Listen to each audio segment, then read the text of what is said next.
Well, I am excited today because we have just launched my cookbook. Here it is. It's all the recipes I've produced for Essay Life magazine in one easy-to-reference book. Now, one of the most popular of the recipes is that quintessential family dinner, the roast chook. Now, I hope you'll try my version because it's got a few twists.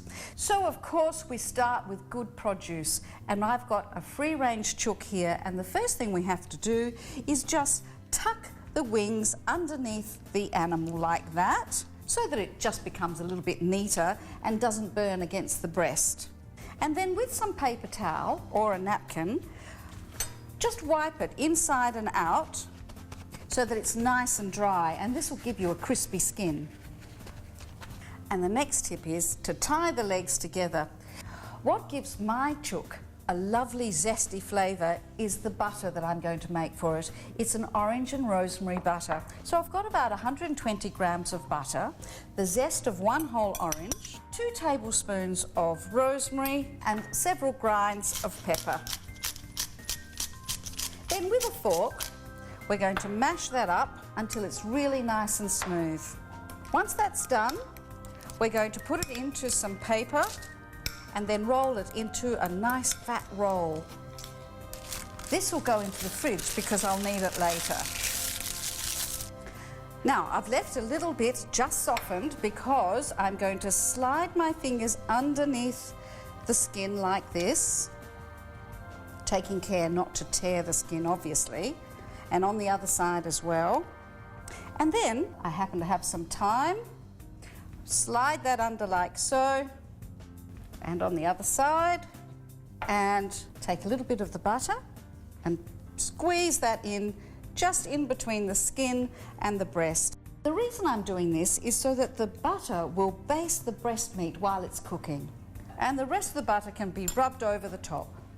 I've preheated the oven to 210, and all I need to do now is just rub a little bit of oil over the top and a good sprinkle of salt, and rub that salt in. That's also going to help to crisp up the skin a little bit.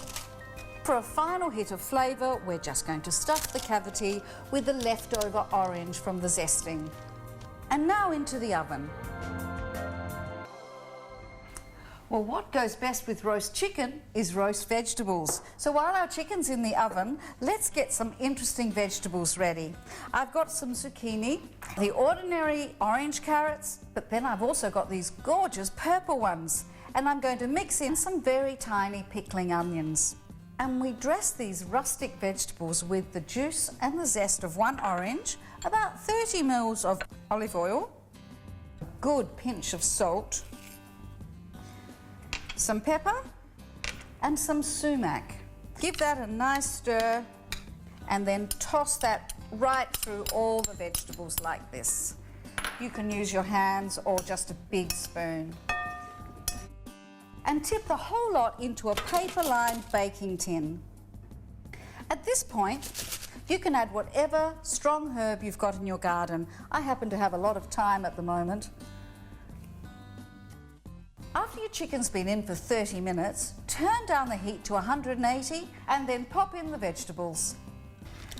Our big chook has taken about an hour and a half to cook, and I'm going to set it on its bed of vegetables, take it to the table just like that, ready for carving. Remember that orange butter we made earlier? Now's the time just to pop in a few pieces near the leg to make them lovely and moist, and pop one on top and let that butter just melt over our roast chicken. Well, there you have it, just one of many recipes from my new cookbook.